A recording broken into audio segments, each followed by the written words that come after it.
Este programa é patrocinado por Laboratórios Abbott. Arquivamos o amor no abismo do tempo. E para lá da pele negra do desgosto, pressentimos vivo o passageiro ardente das areias. O viajante que irradia um cheiro a violetas noturnas.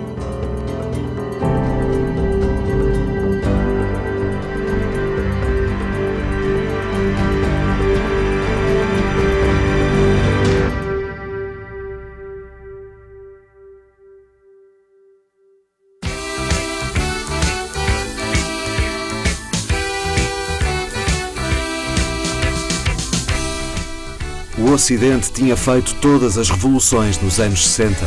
Nos anos 70, já gozava a vida na pista de dança, ao sabor do glam e da disco. Portugal tinha chegado tarde, agora não havia um minuto a perder. Os anos 80 iam ser a nossa década da liberdade e a revolução tinha epicentro em Lisboa. Lisboa era o máximo. Até porque Lisboa tinha... Não é como hoje em dia, que há espetáculos todos os dias, que há situações todos os dias, que há galerias a abrir exposições todos os dias. Era um mundo mais pequenino e nós víamos muito daquele Lisboa do bairro Alto e fazia-se grandes festas e grandes eventos, como não se faz hoje em dia. Hoje é o último dia do resto das nossas vidas. Essas frases todas, que são dessa década. O Sérgio Godinho canta precisamente nessa altura a canção que tem essa frase. Portanto, era uma Lisboa mais descontraída, mais alegre, mais boémia, com uma enorme esperança no futuro.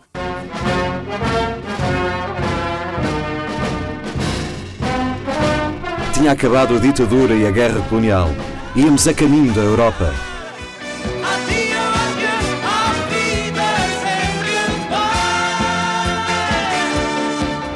Tínhamos televisão a cores e máquinas de lavar, jogos de computador e ténis da moda. Polaroids, vinis e VHS. Éramos modernos, consumistas e agora preocupava-nos o estilo. Com um pé na província e o outro no futuro, punhamos cá fora o que há tanto tempo andava reprimido. O país cinzento tornava-se teatro de todas as tribos. Punks, góticos, travestis, um sem fim de estrelas pop em potência. A cabeça das pessoas abriu por razões tão simples como isto. As novelas brasileiras abriram muito a cabeça das pessoas. 500 mil de retornados em Portugal mudou completamente a sociedade, porque todo o dress code, toda a maneira de vestir das pessoas mudou por causa das novelas brasileiras, por causa dos brasileiros, por causa dos retornados que vieram.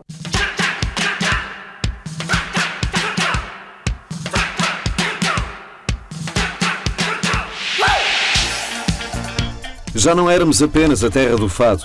A música de intervenção tinha esgotado o prazo de validade. Agora queríamos dançar. Os Heróis de Mar em Portugal foram,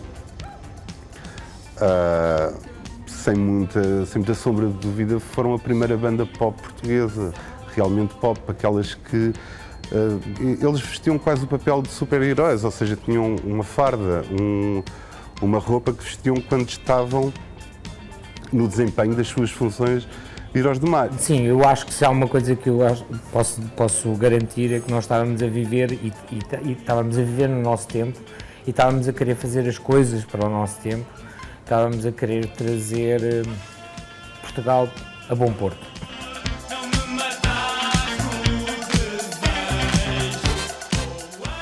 Portugal enfrentava os traumas do fascismo e inventava uma pátria pop.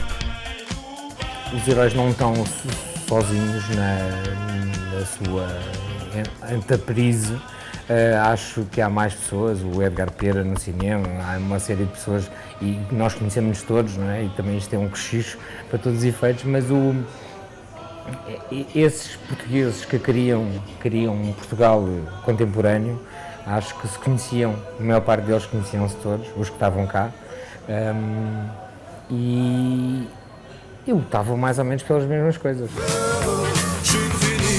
Havia Rui Veloso a fazer blues com a ínvia história de um tal de Chico Fininho, a ironia do GNR, a emancipação feminina das Doce. O país aprendia a rir de si mesmo com o tal canal.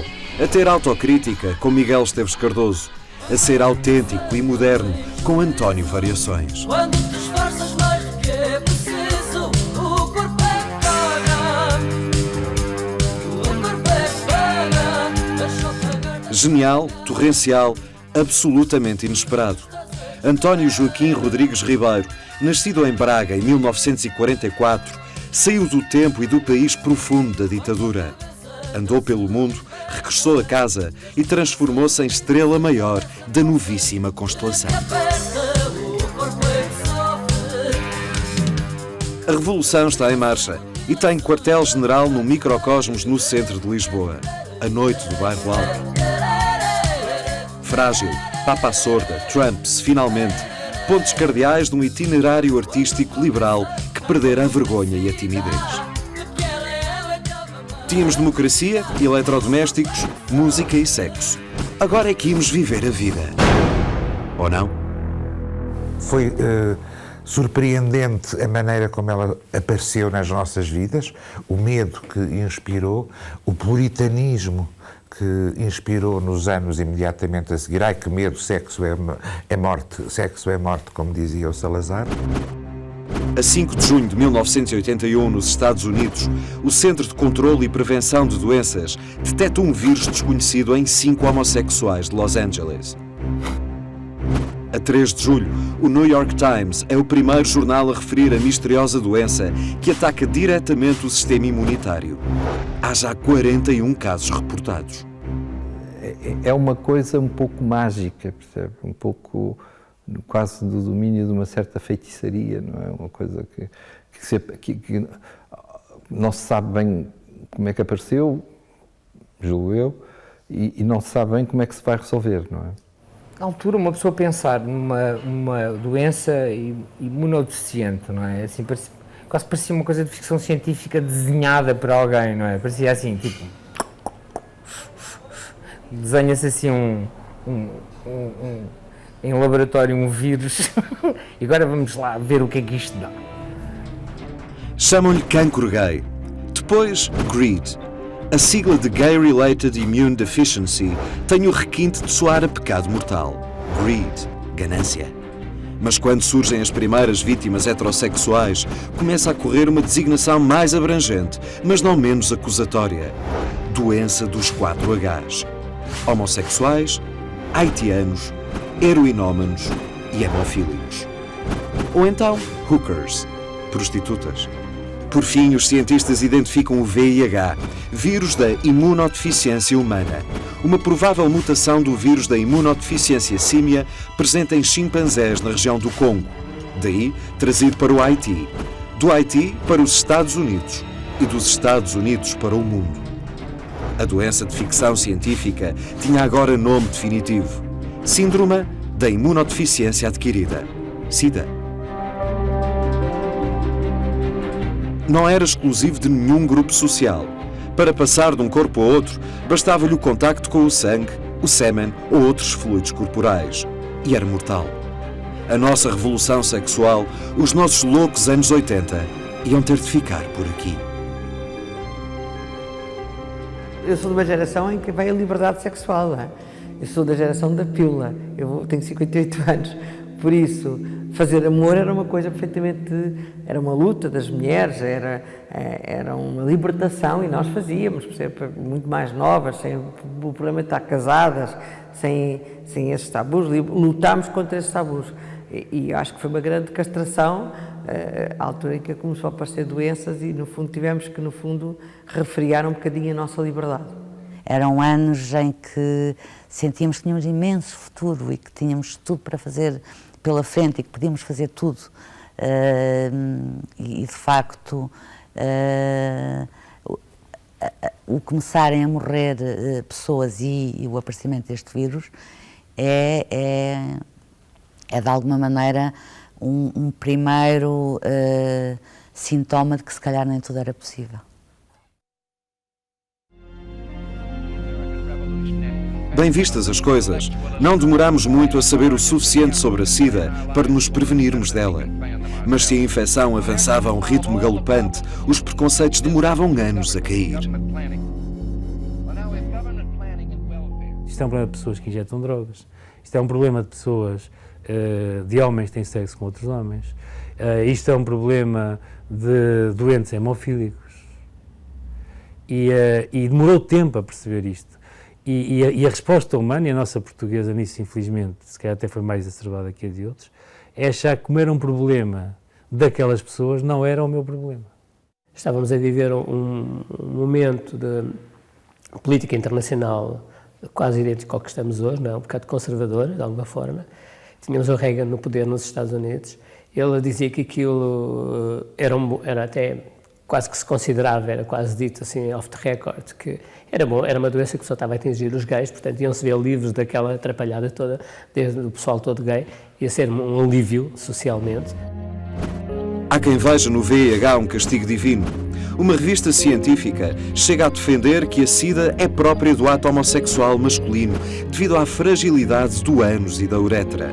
Na vagina, essa sim preparada para ações violentas como a cópula ou o parto, o vírus não tinha como furar. A resposta só veio quando deixou de haver os tais grupos que eram os homossexuais e depois começou a entrarem também no outro mesmo grupo os toxicodependentes. Também não era importante ao mesmo tempo porque também eram pessoal marginal. Depois era o pessoal, os trabalhadores de sexo também não era mau porque também eram pessoal marginal, mas as pessoas esquecem-se é que os bons cidadãos frequentam estes três meios de qualquer das formas. Indiferente a mortes e manifestações, a administração Reagan não diz uma palavra sobre o assunto. Em 87, quando o presidente declarar a SIDA inimigo público número 1, terão já morrido 25 mil norte-americanos.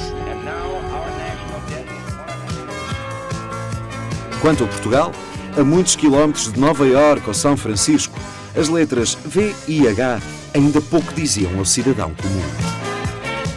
Eu tinha certeza que quando a notícia saiu, vários anos depois, as relações sexuais das pessoas continuavam mais ou menos na mesma, continuava tudo mais ou menos igual. Contudo, a SIDA já tinha cruzado o Atlântico.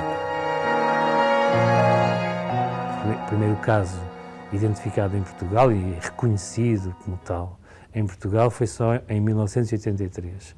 Mas é muito interessante que, por exemplo, um dos primeiros casos de doença no mundo inteiro que se percebeu que era infecção pelo vírus da imunodeficiência e que tinha sido uma morte por SIDA, foi retrospectivamente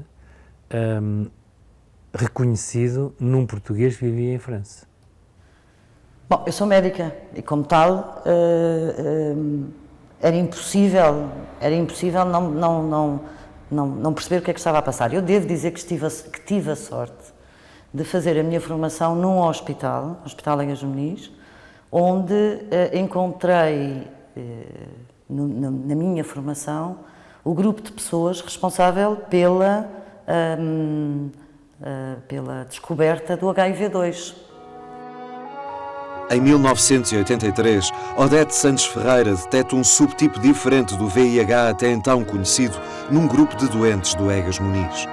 A nova estirpe viria a ser isolada como VIH2 e teria em Portugal a maior taxa de prevalência da Europa. Estas notícias, no entanto, não comoviam o país. O choque só chegaria no ano seguinte. António Variações surge em pijama no programa Festa é Festa. Para o público, era apenas mais uma provocação do músico. Aliás, o António era para hoje apresentar aqui algumas coisas novas, mas realmente ele não está de boa saúde, devia estar talvez na caminha com o pijaminho vestido. Estou com a voz muito alterada, fanhosa. Mas poucos meses depois, chega a notícia que ninguém queria dar nem receber. António Variações morre a 13 de junho, aos 39 anos.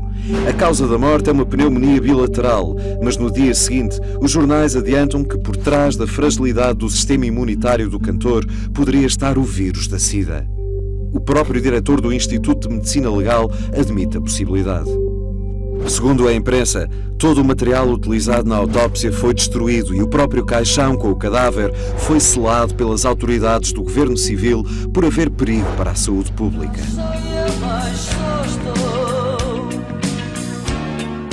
Quem falou já com a família, com o Dr. Jaime Ribeiro, o irmão de António Variações, sabe que a própria família também não sabia lidar com isso, nem os próprios médicos na altura, e grandes cuidados foram tomados a ponto de queimar a roupa dele, as pessoas não tomarem contacto com os seus pertences, etc. Havia ali um medo de uma coisa que era desconhecida.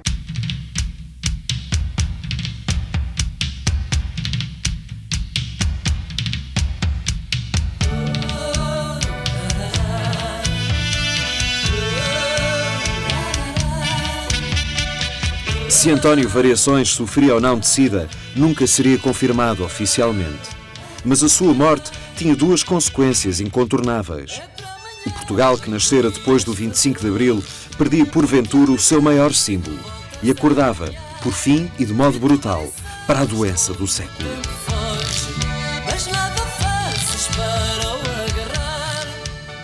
Acho que foi aí que nós acordámos um bocado. Foi aí que em Portugal as pessoas ficaram apavoradas. Portanto, não era uma coisa só de Nova Iorque e da comunidade gay e negra de Nova Iorque. Era de Lisboa, era de Portugal. O mundo despertaria de vez a 2 de outubro de 1985. O caso Rock Hudson foi um caso pedagógico, foi um homem que foi um símbolo durante anos e anos e anos, de ser um galã do cinema, ter revelado que tinha sido, e concomitantemente que tinha sido homossexual toda a vida, foi um ato de pedagogia que valeu por não sei quantos seminários, de facto. Aquilo foi muito importante e foi um choque para as pessoas na altura. A SIDA tinha provado o seu poder. Se nos matava até os super-heróis, o que não seria capaz de fazer connosco? Foi de facto o primeiro sinal de que aquilo não era uma doença minoritária, que era uma coisa que podia atingir pessoas que conhecíamos todos os dias e com quem que admirávamos à distância, ou com quem nos poderíamos dar muito bem todos os dias, um colega de emprego, um colega de faculdade, um colega daquilo que nós quisermos. O maior impacto que eu senti em Portugal sobre o problema do VIH foi em 90, 91, que quando se ia para as praias que existiam de nudismo, quase só completamente frequentadas por a maior parte de homossexuais, até aí já elas estavam habitualmente cheias. Em 89 conseguia-se ver elas completamente cheias. E em 90, 91, 92 desapareceu a maior parte da população. Havia muito pouca gente. Foi a altura em que eu acho que houve maior mortandade. Os anos 90 começavam envoltos numa neblina de solidão e orfandade.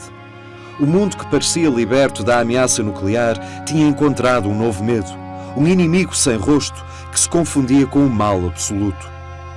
Neste sentimento de urgência à escala global, era preciso uma resposta, um novo discurso que, se não nos pudesse salvar da morte, ao menos salvasse do medo.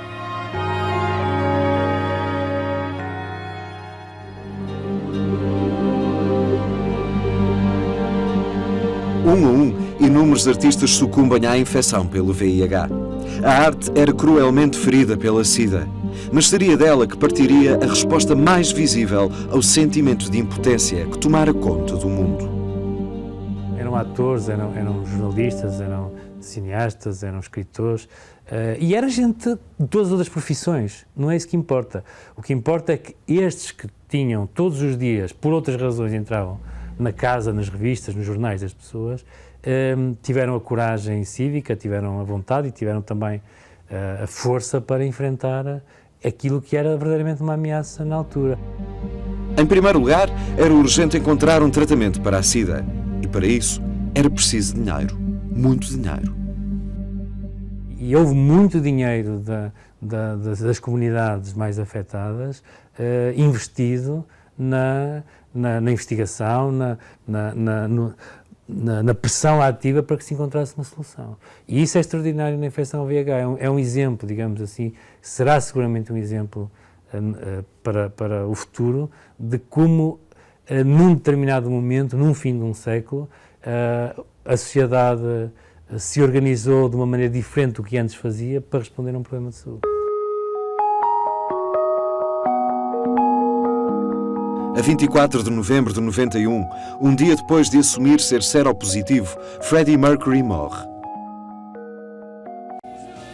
Era uma das maiores estrelas da cultura pop mundial. 300 milhões de discos vendidos, concertos históricos para multidões em delírio, um catálogo de canções épicas que celebravam a vitória. No derradeiro disco com os Queen estava o seu testamento, a última faixa, gravada num só take quando se encontrava já profundamente debilitado.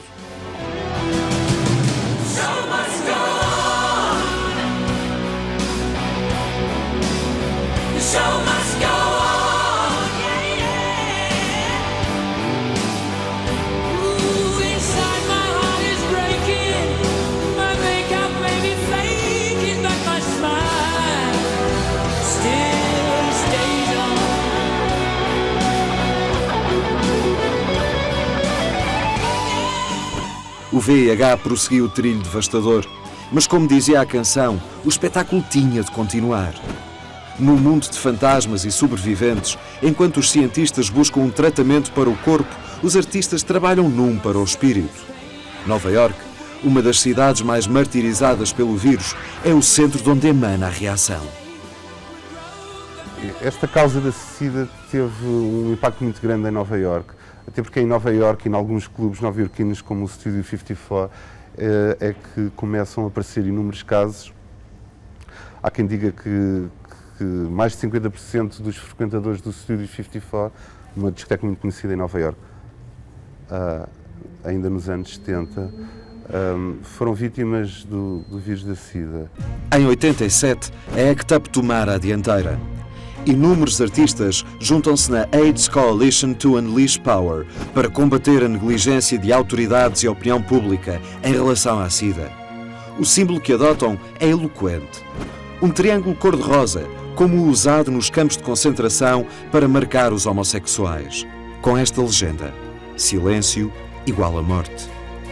Buddies é o primeiro filme SIDA. O autor, Arthur Bresson, morre pouco depois, em 87. Bill Sherwood filma Parting Glances e morre em 1990.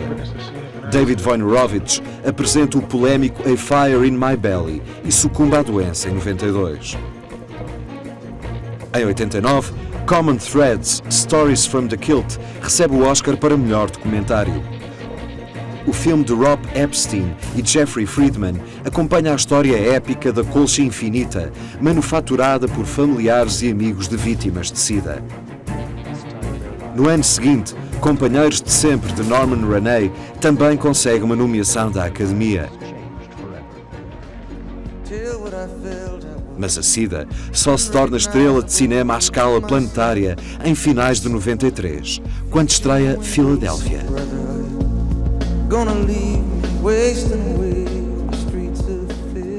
Se calhar a grande vantagem do Filadélfia foi ter feito essa abordagem ao tema dentro de uma estética extremamente clássica de melodrama tradicional, que tornou aquilo muito mais acessível a um público que normalmente não prestaria atenção. E obviamente ter atores conhecidos como Tom Hanks ou Denzel Washington, ter sido nomeado para os Oscars, ter tido aquela banda sonora fantástica com o Bruce Springsteen e com o Neil Young e com uma série de nomes conhecidos, tudo isso de alguma maneira contribuiu para o impacto que o filme teve.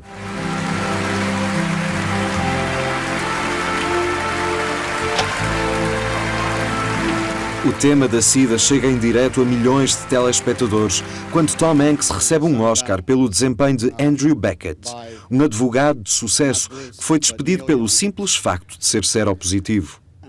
Para a história, ficou um momento do filme em que Andrew, ajudado pela voz de Maria Callas, expressa uma ideia fundamental da arte contaminada.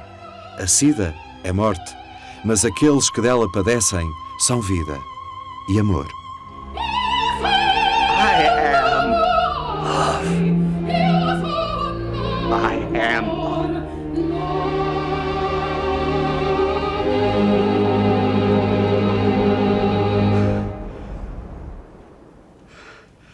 Se calhar, antes do Filadélfia, o filme que mais chamou a atenção das pessoas para a questão da SIDA terá sido o filme francês de 92, As Noites Bravas, do Cyril Collard, que ainda por cima era um filme que tinha uma componente profundamente autobiográfica, porque era, de certa maneira, a história dele próprio que estava ali a encenar.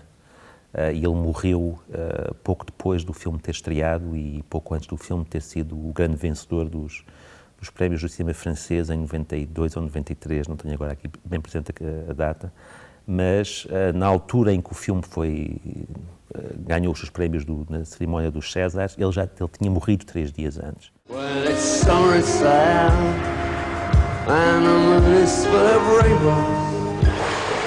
Os artistas franceses chegam a ser acusados de morbidez pela forma desassombrada com que tratam a SIDA. Se Cyril Collard a abordara pelo lado da vida, havia quem o fizesse pelo lado da morte. Temos o caso do Hervé Guibert, o francês, que terá sido, porventura, o primeiro autor europeu. Lembro-me do Eduardo Prado Coelho e da Teresa Coelho terem escrito páginas no Público sobre o Hervé Guibert, que escreveu este livro ao amigo que não me salvou a vida, é de 1990. O amigo que não lhe salvou a vida era, na verdade, Michel Foucault. E tal como ele, também Guibert sucumbiria à doença. Antes, filma para a televisão um diário perturbante dos seus últimos dias de vida.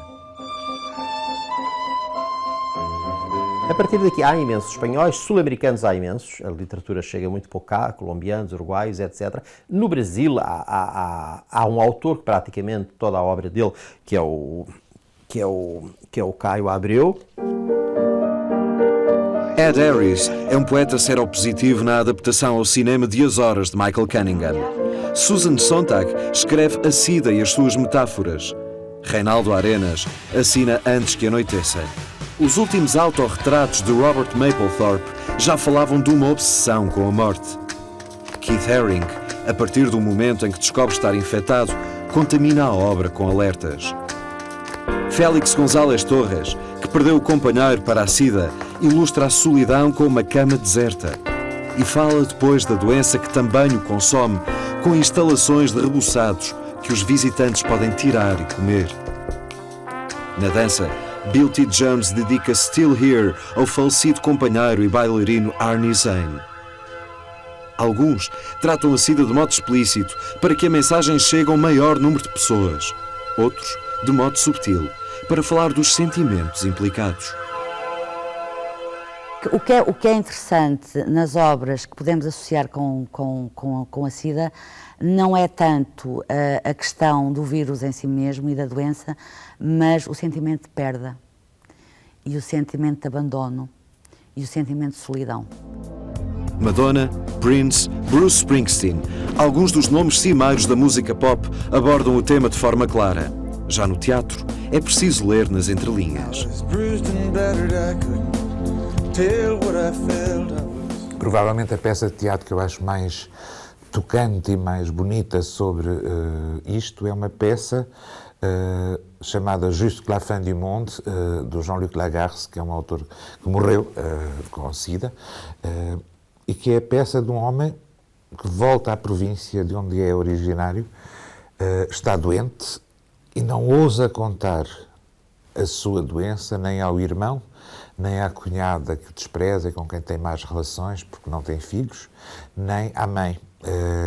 E é essa dificuldade de contar aquilo que é relatado nesta peça por um homem, porque o narrador que conta é este homem, coloca-se já depois da morte. Portanto, a mim aconteceu-me eu não ter conseguido dizer às pessoas de quem mais gostava que tinha voltado a casa onde não estava há 15 anos ou 20 anos para lhes dizer que ia morrer.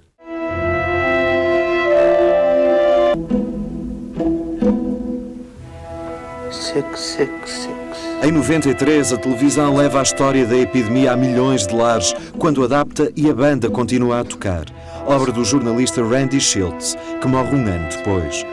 Mais tarde, revisita os acontecimentos em Anjos na América, drama com que Tony Kushner tinha já assombrado anos antes a Broadway.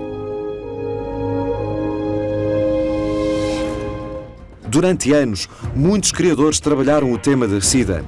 Denunciaram preconceitos, questionaram o sexo, fizeram o luto, trataram a solidão, celebraram a vida. Muitos outros, no entanto, parecem tê-la ignorado.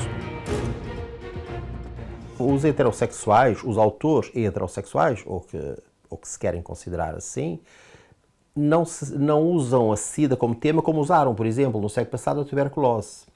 Há imensa literatura sobre a tuberculose, praticamente nenhum autor do século XIX e até do início do século XX omitiram a tuberculose nas suas obras, mas em relação à SIDA, a SIDA tem um estigma moral, e esse estigma moral talvez iniba muitos autores de falarem dela.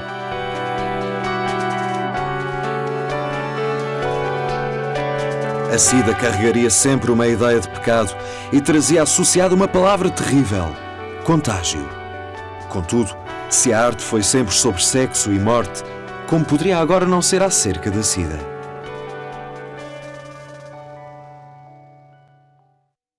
A primeira vez que soube, fiz umas análises e como era de facto a última doença da moda, estava tudo, eu dizia assim, isto não deve ser verdade.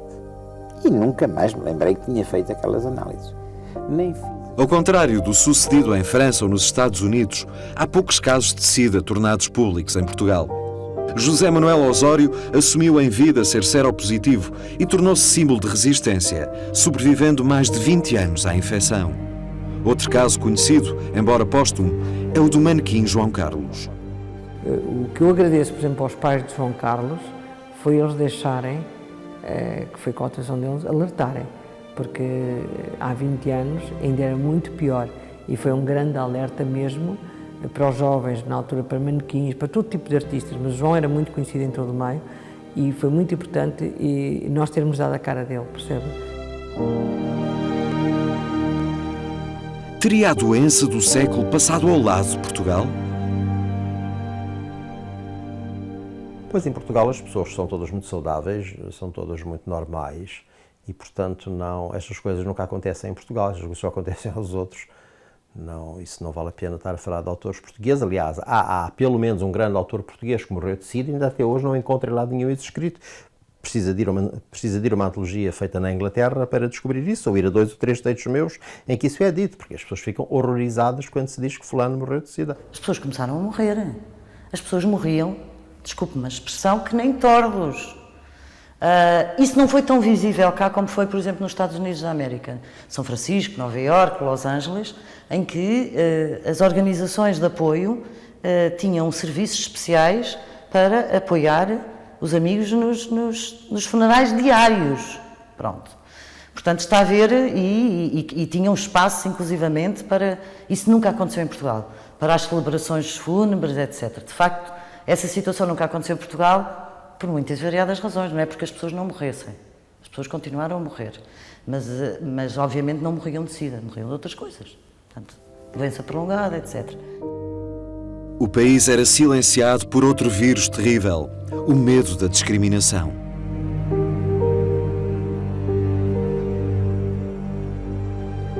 Eu saí do Frágil quando eu comecei a ser voluntário no Hospital Ligas de Nis. Eu percebi que as pessoas que me encontravam no hospital tinham medo que eu falasse.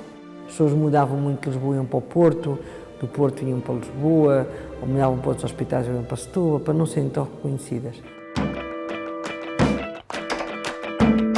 Amílcar, presidente da Associação Positivo, soube em 86 que estava infectado. Em 86 eu pensei, eu tenho 3 anos para viver, daqui a 3 anos eu vou morrer.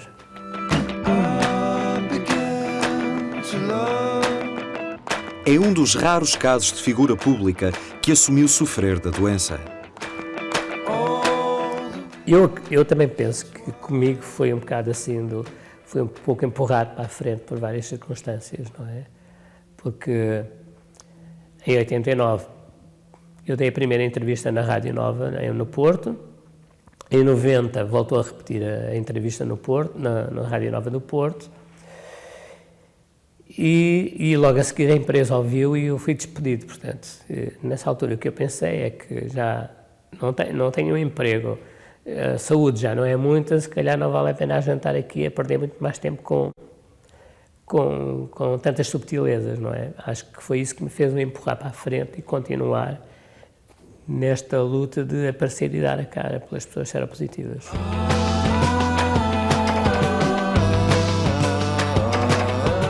Sobreviveu à morte do companheiro, a um linfoma, anemias e depressões, mas é hoje um dos mais duradouros sobreviventes à SIDA em Portugal.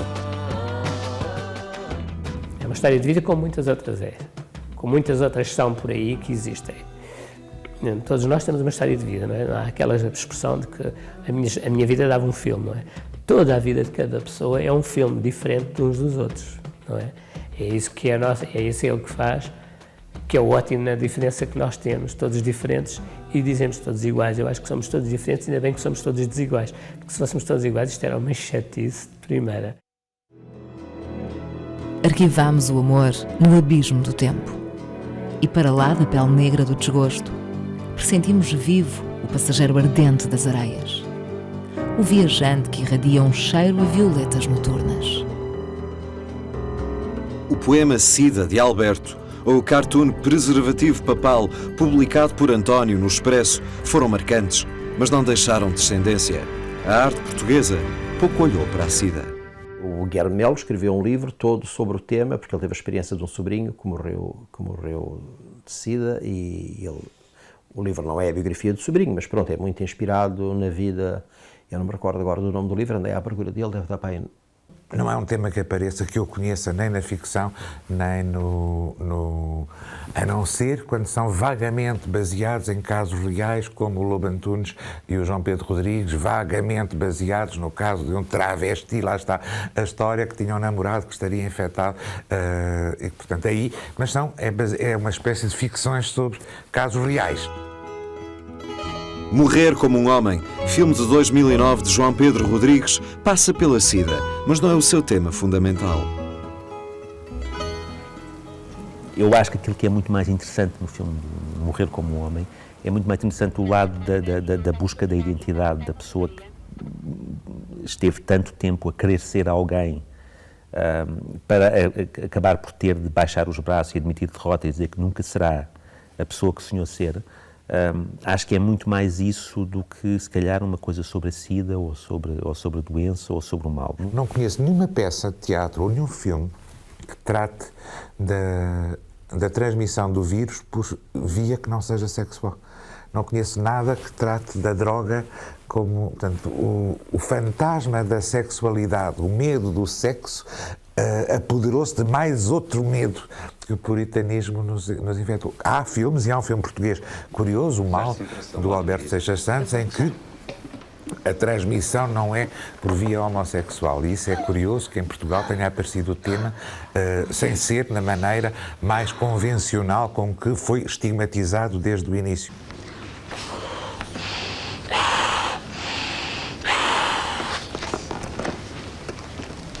Confortáveis, muito fáceis de usar. À parte estes escassos exemplos, restam os programadores que trouxeram Still Here ou Angels in America, os distribuidores que exibiram alguma da produção norte-americana e francesa nos cinemas nacionais e os grupos de teatro que encenaram textos como Tão Só o Fim do Mundo, de Lagarce, ou Visita Inoportuna, de Copy. O resto é toda uma omissão, um dito e um não dito, e não entrou na temática das artes. Algo inesperado num país com uma das mais altas taxas de infecção da Europa. O outro fenómeno a que acompanhou realmente o aparecimento dessa doença, que foi, digamos, o ato solidário, portanto, a solidariedade que se desenvolveu em torno dessa doença, criou digamos, outro tipo de manifestações artísticas, como, por exemplo, os grandes festivais de música em benefício digamos, enfim, em apoio da causa, não é? Se houve pouca arte acerca da SIDA, o mesmo não se pode dizer da colaboração dos artistas. Com a sua participação em eventos, campanhas e leilões, muitos criadores nacionais estiveram sempre na linha da frente da luta contra a SIDA. Ele, efetivamente, que nós, quando criámos exposições e movimentos, e movimentos do tipo, desde jazz, desde galerias, desde todo tipo de teatro, todos os movimentos que fizemos, os artistas todos se empenharam muito nessa luta, até porque tinha tido sempre alguém perto que tinha falecido e conheciam a situação. É uma pequena contribuição, quer dizer, uma pequena ajuda, quer dizer, se o facto de a gente oferecer uma obra que depois reverte, que é vendida e com esse dinheiro se consegue melhorar a investigação ou arranjar dinheiro para que se possam comprar medicamentos, etc, etc.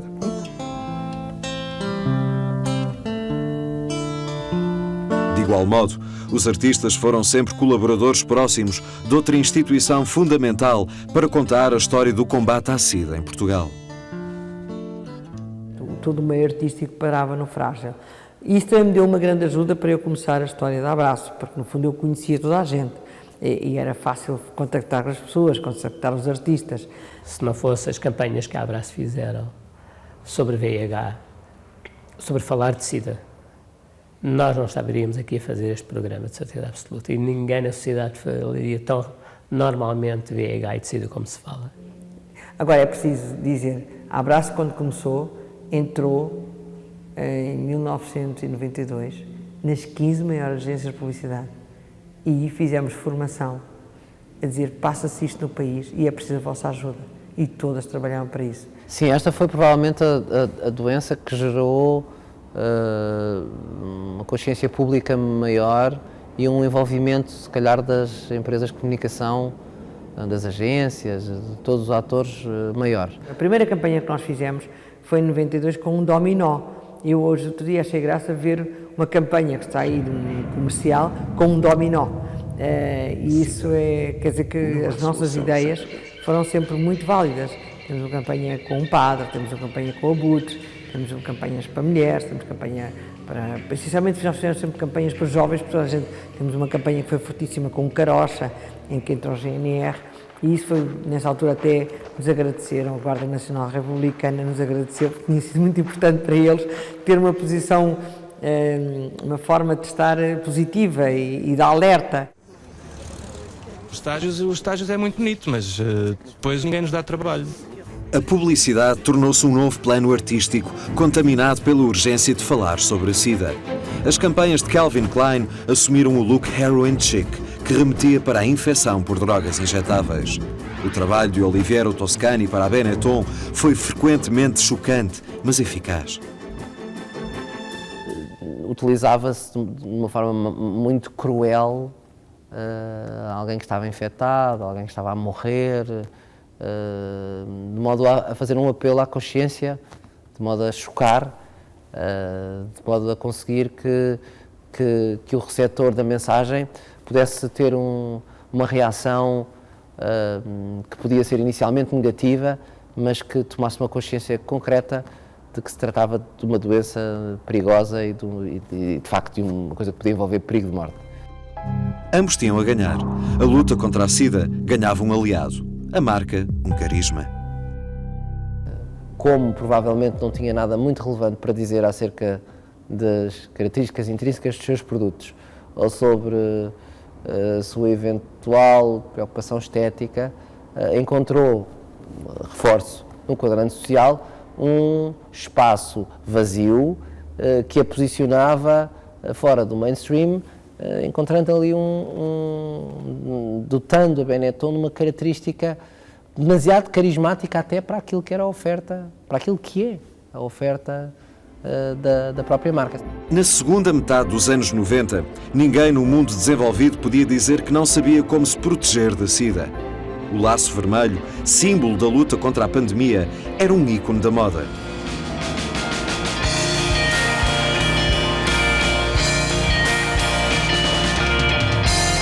Agora, na segunda década do século XXI, depois de tantos filmes, livros, canções e campanhas, será que a SIDA nos mudou?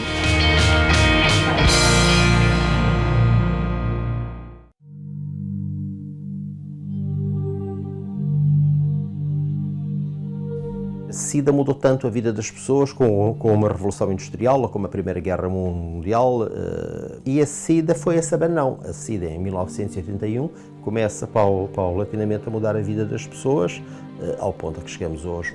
Eu hoje tenho algumas dúvidas que algum adolescente lhe passe pela cabeça ter relações sexuais sem preservativo.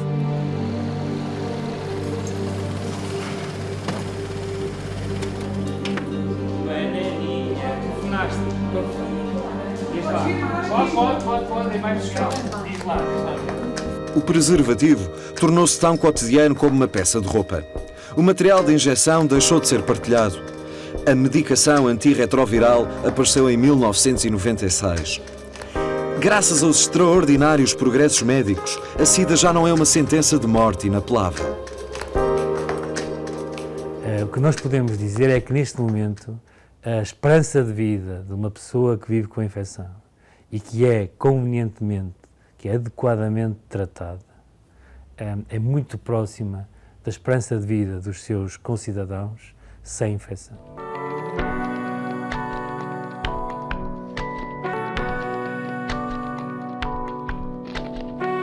No entanto, todos estes avanços tiveram um efeito perverso. A SIDA caiu no esquecimento. Parece que já está esquecida, parece que já não existe, parece que o assunto ficou para trás. O que é estranhíssimo. No dia 1 de dezembro, normalmente, ouve-se falar, da mesma forma como no 25 de dezembro se celebra o Natal, e parece assim uma coisa daquelas, é uma efeméride.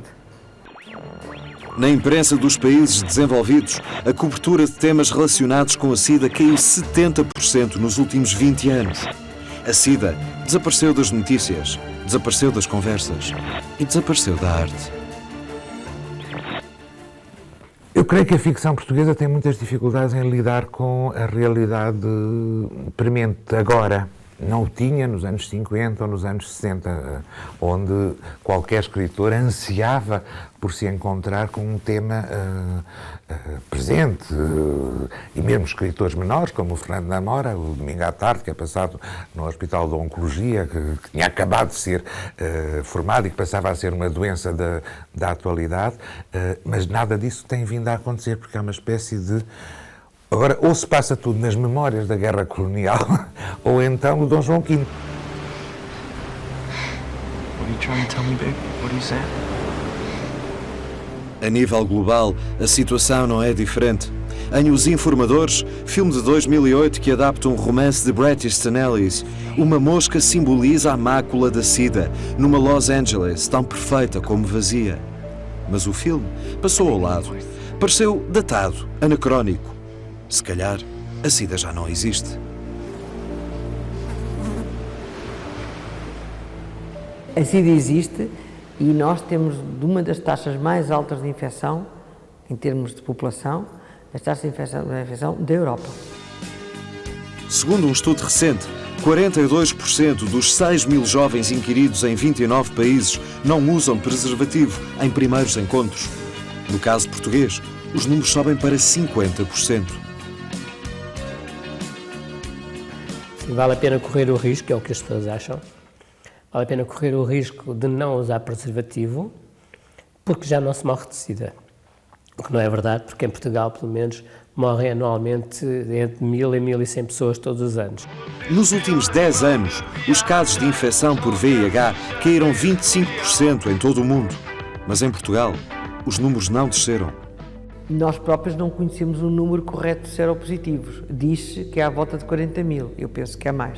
Eu acho, e não tenho problemas absolutamente nenhuns em dizer, porque já o disse, inclusivamente aos responsáveis, que muito provavelmente tudo o que seja menos de 100 mil pessoas em Portugal, obviamente, desde que se sabe que existe este vírus, acho que são estimativas muito abaixo da realidade. E no mundo? Muitos milhões. Repare, Nós sabemos, e os números são calculados, e até às vezes diz-se afinal são menos, porque obviamente que sem países como Portugal não é fácil saber quantas pessoas estão infectadas. Bem mais difícil é saber em países em que as estruturas sociais não têm as nossas capacidades, nem têm o nosso nível de riqueza e desenvolvimento. Mas pelas estimativas que se fazem, haverá mais de 40 milhões de pessoas infectadas no mundo. Não temos a cura para a SIDA, não temos a cura para a infecção pelo VIH, não é? E, portanto, é uma infecção que, se não for tratada, mata. Não está controlada em país nenhum. Portanto, mais uma razão para ser notícia. Por outro lado, o estigma nunca desapareceu. Os progressos médicos fizeram com que os corpos deixassem de apresentar marcas tão visíveis da SIDA. Mas na nossa cabeça, as marcas persistem.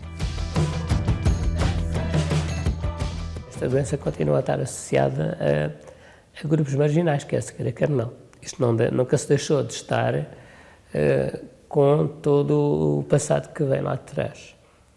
Se houver algum político que venha dizer que é seropositivo, toda a gente vai pensar a primeira coisa: andaste a fazer das boas, andaste. Seja ela qualquer figura pública que apareça. E há várias figuras públicas que são seropositivas. Eles não estão isentos. Há muito pouco tempo morreu um grande amigo meu e as pessoas pediram para eu não dizer que ele tinha morrido com SIDA, e eu achava que era importante que ele fosse um alerta. Afinal, talvez não tenhamos mudado assim tanto nestes 30 anos. Nós só poderemos dizer que a sociedade mudou quando toda e qualquer pessoa infectada pelo VIH não tiver medo de dizer publicamente que está infectada.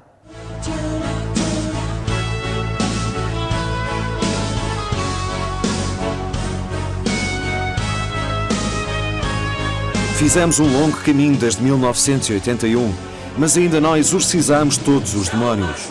A arte, ferida de morte pelo VIH, declarou guerra ao medo, mas retirou-se da batalha antes de assinar o Tratado de Paz. Escrever, pintar, compor, filmar, dançar podem não nos salvar da SIDA, mas salvam-nos do medo, da vergonha, da discriminação, da ignorância. Se silêncio é morte, como diziam os primeiros ativistas, é sempre demasiado cedo para o silêncio.